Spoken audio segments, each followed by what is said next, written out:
వీరమల్లు విడుదల ఆగేనా? పవన్ కళ్యాణ్ పేర్కొన్న నలుగురి గురించి గుసగుసలు.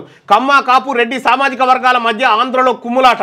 అందుకే హరిహర వీరమల్లు సినిమాను టార్గెట్ చేశారు. తెర వెనుక నడుస్తున్న రాజకీయం ఏంటి? సినిమా విడుదలకు ముందు థియేటర్ల బంద్ కుట్ర.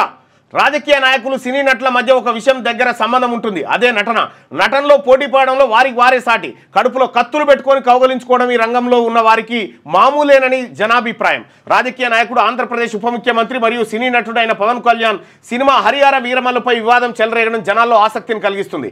ఈ సినిమా 17వ శతాబ్దంలోని మొఘల్ సామ్రాజ్య నేపథ్యంలో ఓ బందిపోటు కథగా చెప్తున్నారు. తన సినిమా విడుదల వెనుక కుట్రలు జరుగుతున్నాయని స్వయంగా పవన్ కళ్యాణ్ ప్రకటించడం రాజకీయ సినీ వర్గాల్లో దుమారం రేపింది. దీని వెనుక నలుగురు హస్తం ఉందని స్వయంగా పవన్ కళ్యాణ్ వ్యాఖ్యానించడం పెద్ద చర్చకు తెరలేపింది.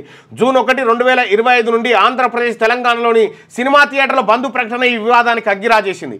జూన్ 12న హరిహర వీరమల్లు విడుదలకు ముందు థియేటర్ల బంద్ ప్రకటన వెలువడడం కుట్రపూరితమని ఆంధ్రప్రదేశ్ సినిమాటోగ్రఫీ మంత్రి కందుల దుర్గే సినీ వర్గాలపై విరుచుకుపడ్డారు.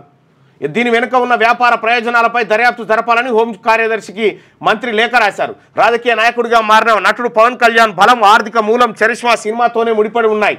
అందుకే ఆయన్ని దెబ్బతీయడానికి వైఎస్ఆర్ పార్టీ హరిహర వీరమల్లు ఇదో కార్యక్రమం.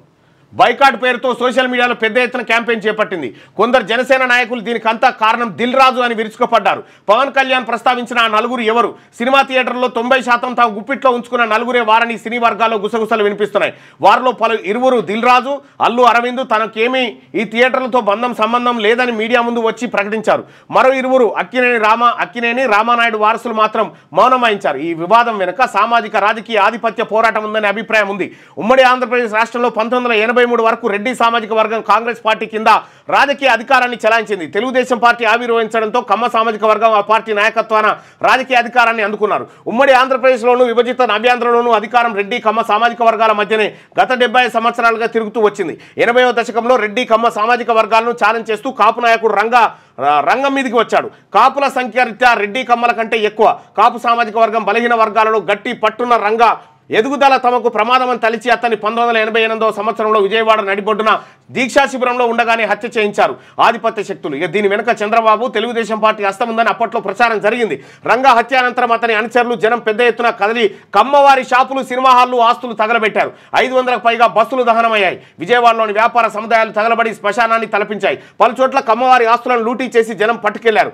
ఆ జనాగ్రహం కొనసాగింపుగా 1989లో జరిగిన అసెంబ్లీ ఎన్నికల్లో తెలుగుదేశం పార్టీ ఘోరంగా ఓడిపోయింది. తిరిగి 4 దశాబ్దాల తర్వాత మరలా కాపులందరూ తమ నాయకుడిగా భావించే పవన్ కళ్యాణ్ రాజకీయ రంగంలోకి వచ్చాడు. గత ఎన్నికల్లో కొన్ని తప్పని అనివార్య పరిస్థితుల్లో తెలుగుదేశం, జనసేన కూటమిగా కలిసి పనిచేశాయి. కానీ కాపు కమ్మ సామాజిక వర్గాల మధ్య మానసిక ఐక్యత లేదు. చంద్రబాబు తదనంతరం లోకేష్ సీఎం కావాలని తెలుగుదేశం, పవన్ కళ్యాణ్ సీఎం అని జనసేన రాజకీయ ఎత్తులకు సిద్ధమవుతున్నాయి. ఈ నేపథ్యంలో హరిహర వీరమల్లు విడుదలను అడ్డుకోవడానికి తెర వెనుక రాజకీయ సినీ రంగంలో ఉన్న బలమైన సామాజిక శక్తుల రహస్యంగా పనిచేశాయని విశ్లేషకులు భావిస్తున్నారు. ఆంధ్రప్రదేశ్ భవిష్యత్తు రాజకీయ చిత్రపటంలో కమ్మ, రెడ్డి, కాపు సామాజిక వర్గాల మధ్య అధికారం కోసం జరగబోయే కుమ్ములాటలకు హరిహర వీరమల్లు వివాదం ఒక శాంపిల్ మాత్రమేనని అర్థమవుతున్నది. జూన్ 12న హరిహర వీరమల్లు విడుదలకు అడ్డంకులను ఉప ముఖ్యమంత్రిగా తనకు గల రాజకీయ అధికార అంకుశంతో తాత్కాలికంగా అడ్డు తొలగించుకున్నప్పటికీ కొన్ని టెక్నికల్ కారణాలతో సినిమా విడుదల వాయిదా పడొచ్చని ఫిలిం నగర్లో ఊహాగానాలు చక్కర్లు కొడతా ఉన్నాయట. మొత్తానికి ఒక్క సినిమా విడుదల అయితే ఆ సినిమా ప్రభావాన్ని తట్టుకోవడానికి ఎన్ని రకాల కుట్రలు జరుగుతాయో చూస్తారు. లేటెస్ట్ న్యూస్ తెలుగు మరియు ఇంగ్లీష్ అప్డేట్స్ కోసం ఇప్పుడే క్యూన్యూస్ అఫీషియల్ యాప్ ని ప్లే స్టోర్ నుండి డౌన్లోడ్ చేసుకోండి. సరికొత్త సమాచారాల కోసం క్యూన్యూస్ వెబ్సైట్ ని ఫాలో అవ్వండి. ఛానల్లో ప్రాంతీయ, జాతీయ, అంతర్జాతీయ వార్తలు వీక్షించండి. లైక్ చేయండి.